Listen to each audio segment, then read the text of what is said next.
Yesterday, I was part of an online panel for a class that was happening in Australia. And the way the class is organized is they uh, videoed some talks by me, by Professor Lewis Lancaster, who's a big Buddhologist, um, and some other people. I think Venerable Dominica did, and I don't know if the other nun did. Yeah, but it could, because it was a class about different Buddhist traditions. So they had us answering questions, from the students. So it was quite interesting. And uh, what especially stuck out to me was what Dr. Lewis Lancaster said, because he spoke a few different times. He's now 93. Okay. Last year, because the four of us do this Q&A every year for this class in Australia. And last year, he was 92 and he was really old. And I was thinking, wow, how much longer is he going to be around? Because you could tell he's in pain and so on. Anyway, he was still there this year, but he was much more vocal about uh, giving advice to us who were younger. Yes. So one of the things he said was, be prepared to live a long life. Now, usually when in Buddhism, we're doing the meditation on death and impermanence, and we're thinking that we could die at any time. There's no fixed lifespan, and we may not make it until old age. But he said, be prepared, for a long life. And then he explained about the impermanence that happens when you have a long life. Okay? And you could see that aging was really difficult for him. He said when he was younger, he thought, well, you're a kid, you grow up, you become an adult, and that's it. Once you're an adult, you're always an adult. Yeah. But that isn't the end of the story. Yeah. Because you're an adult who works in society, has a family, is active, is healthy, and so on. And then gradually you're getting older and more decrepit. Yeah. And he was saying, here I am, I'm just sitting in a wheelchair. Yeah. His mind was very clear, but you could tell that just the whole aging process and losing the ability to do what he did before was really quite difficult for him. And that it brought up a lot of dukkha, a lot of suffering and pain for him. And he told the story, because part of getting old is you don't have so much control over your environment and over many things that when you were younger you had control over. And he told the story of when he was in the hospital. There was a man in the same room on the other side of the partition, a curtain partition. And this man was howling all night, in pain.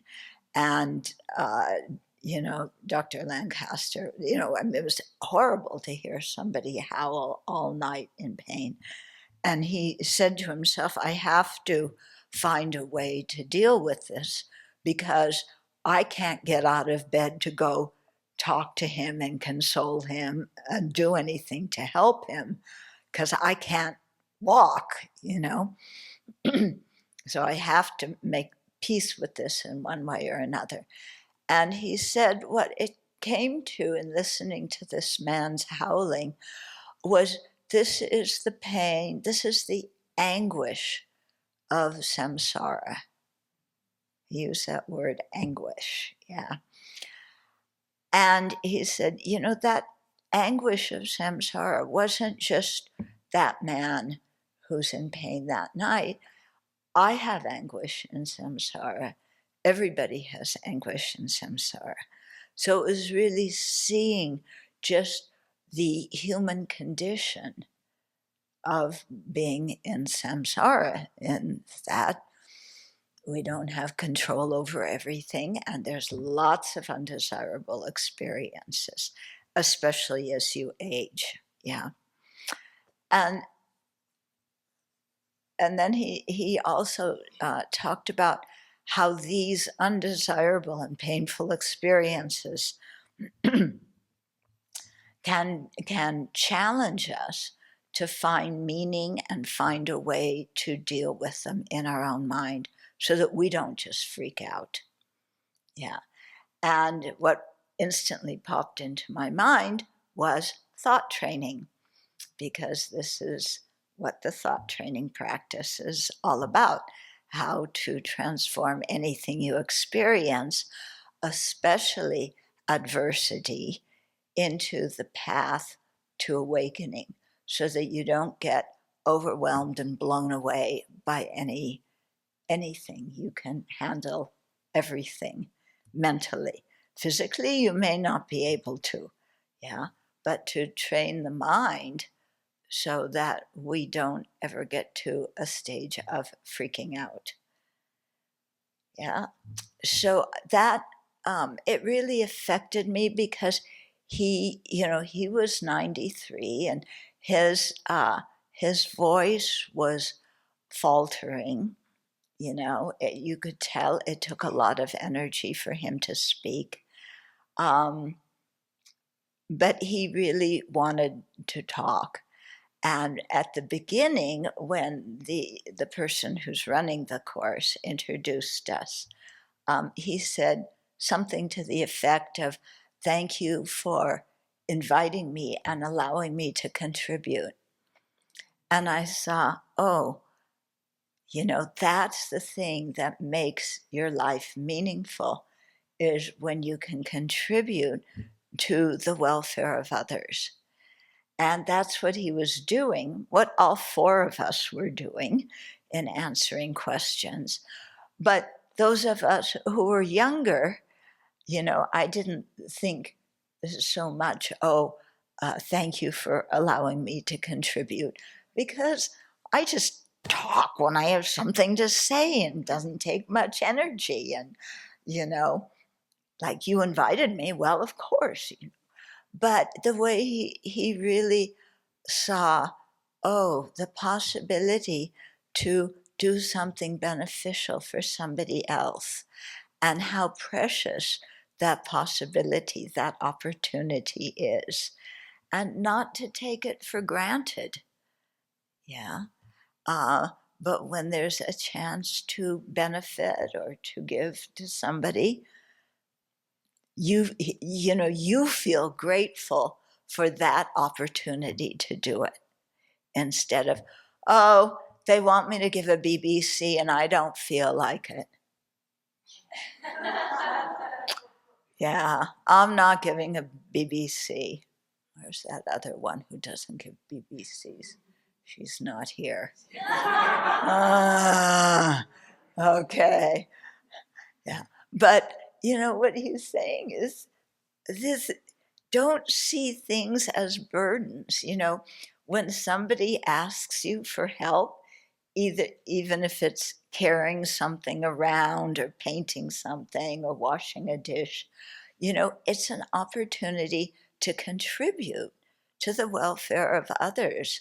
Um, and that is what really gives our life meaning and purpose, and that it's something to be valued, not looked at as like, oh, I gotta do this, or I gotta think of an excuse why not to do it. Yeah. So that really made an impression on me, because it really took him, you watched, a lot of energy to speak.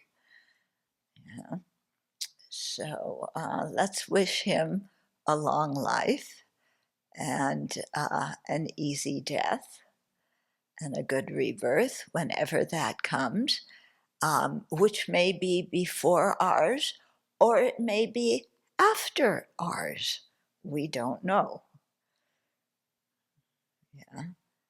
So, yeah, he also was saying, he said, um, do what is important now. Yeah. Don't say later. I'll do those things later. Yeah. He said, think about what gives meaning to your life. Do that and do that now. Don't put it off. Yeah. So, I think we're doing a lot to give meaning to our lives if we see our life that way. If we see it as, well, it's offering service time. Yeah. Yeah, where can I hide? My little toe is killing me. I really can't do anything. Um, then we're just wasting our life and wasting possibility.